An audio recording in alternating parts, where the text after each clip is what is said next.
Même maintenant, quand je repense à cette époque, ça me semble si horrible. J'ai essayé de vivre sans y repenser, parce que quand je le fais, je me sens si terrifié que je ne peux rien faire. Mais pour partager cette histoire, je vais me souvenir de cette période infernale une dernière fois. C'était il y a 6 ans, quand j'ai rencontré un homme nommé Cameron. Au début, je pensais que c'était une bonne personne. Il tenait une fleuriste et portait toujours des fleurs avec lui. Mais quand j'ai découvert pourquoi il aimait tant les fleurs, il était déjà trop tard. J'ai commencé à sortir avec lui, et chaque fois que nous nous voyions, il me donnait un bouquet de fleurs. Les fleurs étaient toujours de la meilleure qualité, toutes belles et soigneusement sélectionnées. Un jour, alors qu'il me tendait un bouquet, il en a pris quelques-unes et les a cassées. Confuse, je lui ai demandé pourquoi. Il a répondu, « Elles ne sont pas jolies. » Je me mets en colère quand je vois des choses laides. Son expression est soudainement devenue meurtrière. J'ai été choqué par le changement sur son visage et je suis resté figé. Puis il m'a regardé et a dit, « Toi, tu es jolie, ne t'inquiète pas, je ne te casserai pas. » En disant cela, il a attrapé mon épaule. Sa main était anormalement forte. Je me suis souvenu qu'il faisait souvent des exercices de musculation avec des haltères quand il n'y avait pas de clients dans la boutique. Soudain, j'ai commencé à avoir peur de lui. Voyant la peur sur mon visage, il s'est penché et a chuchoté doucement, « Tout ce que tu as à faire, c'est de rester jolie sans faner. Alors souris, souris. Tu es laide » avec cette expression renfrognée. Puis il a de nouveau souri brillamment et m'a tendu une bouteille d'eau. « Ta peau a besoin d'hydratation, bois de l'eau » a-t-il dit. C'est à ce moment-là que j'ai réalisé qu'il était un psychopathe. La chair de poule m'a envahi, et j'ai décidé que je devais mettre fin à cette relation immédiatement. Avant notre prochain rendez-vous, j'ai appelé 2 amis, Adam et Jonathan, et je leur ai demandé de me surveiller de loin et de m'aider si quelque chose n'allait pas. Je leur ai expliqué la situation, et ils ont accepté de m'aider. Ils ont attendu dans leur voiture près de la maison de Cameron, prêts à intervenir quand je leur donnerais le signal. Quand je suis arrivé au pas de la porte de Cameron, j'ai sonné. Il m'a dit d'entrer, mais j'ai refusé. Il est venu à la porte, confus, et m'a demandé ce qui n'allait pas. C'est alors que je lui ai dit que nous devions rompre. Pendant un moment, il a semblé surpris et est resté silencieux pendant environ 5 secondes. Puis, avec un sourire amer, il a dit, « Quand tu dis ça, tu es si laide en ce moment. » Lentement, il a levé les mains et a attrapé mon cou. Sa prise était incroyablement forte. « Tu étais une si jolie fleur, » a-t-il dit. « Pourquoi as-tu soudainement changé? Je t'avais dit que je ne voulais pas te casser le cou. » Il a relâché légèrement sa prise et a chuchoté doucement, « Je te donne une dernière chance. Veux-tu vraiment rompre avec moi, ou seras-tu à nouveau ma fleur? » D'une voix tremblante, je lui ai dit que nous devions rompre. Soudain, il a crié, « Je vais te tuer. » Il a attrapé ma tête avec ses 2 mains et a commencé à respirer lourdement, comme s'il se préparait mentalement à me briser le cou. J'ai crié à l'aide aussi fort que possible. À ce moment-là, Adam et Jonathan ont entendu mes cris. Ils ont couru vers moi, ont maîtrisé Cameron et l'ont immobilisé tout en appelant la police. Cameron a été arrêté, et j'ai appris plus tard qu'il avait fait la même chose à ses ex-petites amies. L'une d'elles avait eu le cou brisé et avait à peine survécu. Cameron avait utilisé sa richesse pour lui verser une énorme compensation et éviter une punition sévère.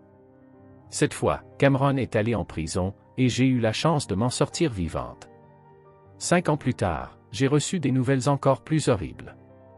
Un ami de Cameron m'a contacté et m'a dit qu'après sa sortie de prison, il avait tué une autre femme et avait été condamné à la prison à vie.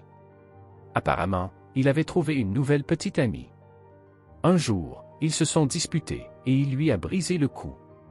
Ensuite, il a appelé son amie en pleurant et a dit, « J'ai cassé une fleur. » Quand la police est arrivée, ils ont trouvé le corps de la femme dans une baignoire pleine d'eau, son cou complètement brisé.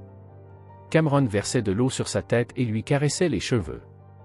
Quand j'ai entendu cette histoire, j'ai été tellement choqué que j'ai dû consulter un psychiatre pendant un moment.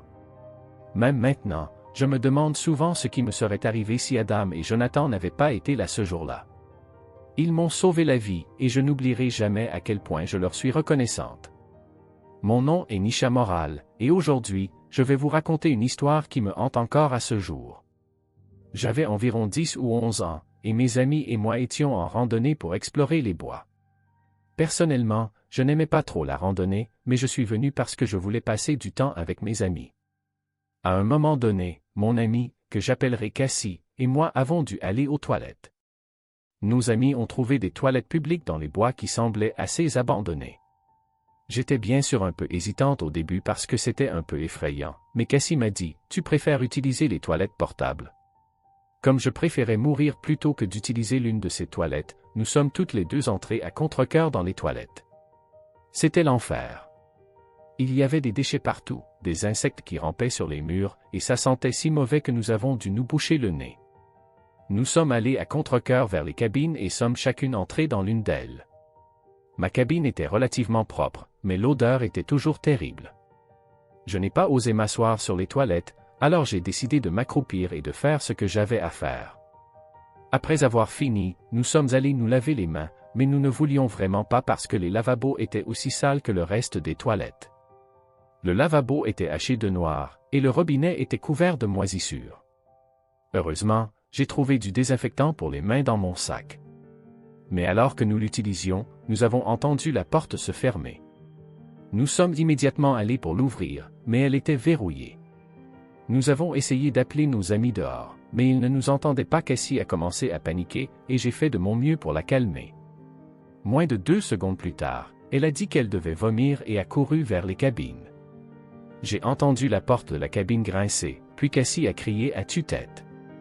Je suis allé voir ce qui se passait et je l'ai trouvée par terre, recroquevillée en boule et tremblante. Je lui ai demandé ce qui n'allait pas, mais elle a juste jeté un coup d'œil à la porte de la cabine. J'ai ouvert la porte, et ce que j'ai vu était si choquant que je suis tombé à la renverse. À l'intérieur de la cabine, il y avait un corps en décomposition avec des fourmis qui entraient et sortaient des toilettes et des asticots qui sortaient du corps. Voir le corps était perturbant, mais d'une certaine manière, l'odeur était encore plus traumatisante. Soudain, nous avons entendu la porte se déverrouiller. Un policier est entré, mais nous n'avons pas pris le temps de le saluer. Nous avons immédiatement couru dehors. Nous lui avons expliqué tout ce que nous avions vu, et plus tard, ils ont enlevé le corps et nous ont ramenés à la maison. Comme le corps n'avait pas d'identification, il a été enterré dans une tombe anonyme. À ce jour, je me demande encore ce qui est arrivé à cet homme et qui ou quoi a verrouillé la porte derrière nous. Salut, je voulais partager mon histoire vraie avec vous. J'ai 30 ans maintenant, mais cela s'est passé quand j'avais environ 24 ans. Mes parents ont décidé de déménager dans une maison nouvellement construite. La maison était la première d'une rangée, suivie par 4 autres maisons. Au bout de notre rangée, il y avait un grand espace vide avec une colline escarpée. Rien n'avait été construit là-bas, sauf un parking supplémentaire. Ce détail sera pertinent plus tard. Après environ 1 an, mes parents ont fini par se séparer, et ma mère est partie. Donc, il n'y avait plus que moi, mon père et mon frère, qui étaient dans sa dernière année d'université. J'avais déjà obtenu mon diplôme et je restais à la maison plus souvent qu'eux deux. Ils devaient aussi se lever tôt pour l'école et le travail, donc je restais généralement debout plus tard qu'eux. Une nuit, vers 2 heures du matin, je suis descendu pour prendre un verre d'eau dans la cuisine. Pour ne pas déranger ma famille, j'ai décidé d'utiliser mon téléphone comme lampe de poche au lieu d'allumer les lumières. À part la lumière de mon téléphone, la maison était vraiment sombre. Je savais que mon père et mon frère dormaient dans leur lit, mais quand je suis arrivé au premier palier, j'ai entendu quelqu'un courir d'un bout de la cuisine au salon. C'était bruyant. Notre maison avait un plan ouvert, et les planchers en bois amplifiaient tous les bruits. Paniqué, j'ai rapidement descendu le reste des escaliers et allumé les lumières, mais quand j'ai regardé autour de moi, il n'y avait personne. J'étais confuse, mais j'ai haussé les épaules, pris mon eau et suis retourné me coucher. Ce n'était pas le seul incident. 1 mois ou 2 plus tard, j'étais seul à la maison. J'avais passé la journée à lire et à regarder des vidéos jusqu'à ce que je remarque qu'il se faisait tard, vers 18 heures. J'ai envoyé un message à mon père et à mon frère pour leur demander quand ils rentreraient. Tous deux ont répondu qu'ils travaillaient tard. J'ai soupiré et continué à regarder des vidéos sur YouTube dans mon lit pour passer le temps. Soudain, j'ai senti tout mon lit trembler violemment. Ce n'était pas un tremblement de terre. Ma commode et mon étagère n'avaient pas bougé. Nous vivons près d'une base militaire qui fait souvent des tests d'armes, mais même cela n'aurait pas fait trembler mon lit si fort. Normalement, nous entendons juste des bruits provenant de la base. Mon lit est posé sur des lattes de bois, et ces lattes sont déjà tombées auparavant, mais quand cela arrive, on ne le sent que si on est assis sur le matelas. Là, c'était différent.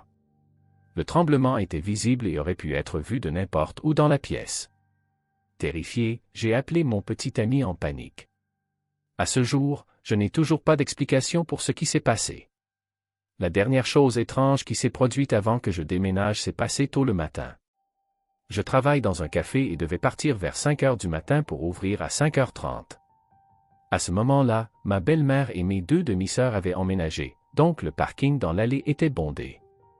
Je devais me garer dans la zone de débordement près de l'espace vide avec la colline escarpée et les buissons envahis par la végétation. Alors que je marchais vers ma voiture, j'ai passé la zone vide. Soudain, j'ai entendu quelqu'un appeler mon nom, clairement. Je me suis arrêté et j'ai regardé à gauche, mais je n'ai rien vu ni personne, juste l'obscurité totale. Terrifié, j'ai couru jusqu'à ma voiture et j'ai verrouillé les portes dès que je suis entré. Croyez-moi ou non, je suis convaincu que cette maison est hantée. Mon père y vit toujours, mais il dit qu'il n'a pas vécu d'expérience comme les miennes.